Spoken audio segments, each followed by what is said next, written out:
Avogadro law. Avogadro law क्या बोलता है, ये भी एक लॉ दिया, ये बोला ना कि इस बार हम लोग अगर टेम्परेचर को और प्रेशर को दोनों को कांस्टेंट, ये भाई साहब कुछ नेक्स्ट लेवल तक पहुंच गए है ना। इन्होंने कहा कि अगर मैं टेम्परेचर को और प्रेशर को, टेम्परेचर प्रेशर दोनों को कांस्टेंट रख लेता हूं ना, दोनों को कांस्टेंट रख लेता हूं, तो इक्वल नंबर ऑफ मॉलिक्यूल मुझे देखने को मिलता है अगर हम लोग इक्वल वॉल्यूम का दो कंटेनर लेते हैं। समझ नहीं आया, कोई बात नहीं, समझाता हूं। देखो सपोज करो कि ये एक आपके पास एक कंटेनर है, मैं जो फिगर बना रहा हूं उसको ध्यान देना, ये मेरा दूसरा कंटेनर है, दो सेम कंटेनर है, दो क्या है मेरा सेम कंटेनर है। एक में मेरा क्या है हाइड्रोजन है, एक में हम लोग हाइड्रोजन गैस को लिए हैं और दूसरा में मैंने ऑक्सीजन गैस को लिया, तो दोनों अलग अलग डिफरेंट डिफरेंट तरह का गैस है। बट एक इंपॉर्टेंट है कि टेम्परेचर दोनों का सेम है और दोनों का प्रेशर सेम है, कांस्टेंट है। अगर इसका 30 डिग्री सेंटीग्रेड है मान लेते हैं तो ये भी 30 मेरा होगा।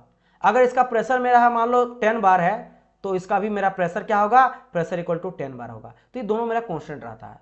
तो ये अगर दोनों कांस्टेंट है और दोनों मेरा इक्वल वॉल्यूम है, जैसे मतलब हाइड्रोजन का भी अगर इसमें लिया गया, सपोज करो कि हाइड्रोजन में कितना वॉल्यूम लिया गया है, सपोज करो 10 लिया गया है वॉल्यूम मीटर क्यूब, और ऑक्सीजन का भी 10 आपका वॉल्यूम है, समझ गए, तब नंबर ऑफ मॉलिक्यूल सेम होगा। Then number of molecule same.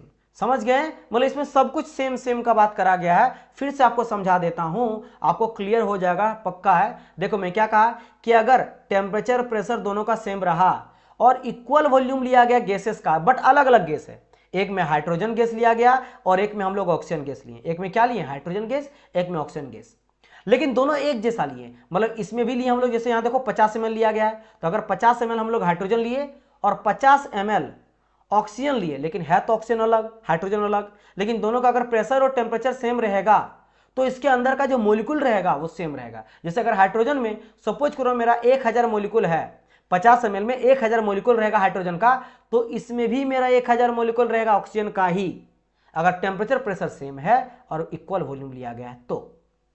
Equal volume लिया गया है तो सेम चीज यहां पे समझा दिया गया है। देखो both have same temperature and pressure and both have equal volume, then both have equal number of molecules. That is the law, that is the Avogadro law. तो ये मेरा बोलता है Avogadro law. Clear? Clear? This is your Avogadro law.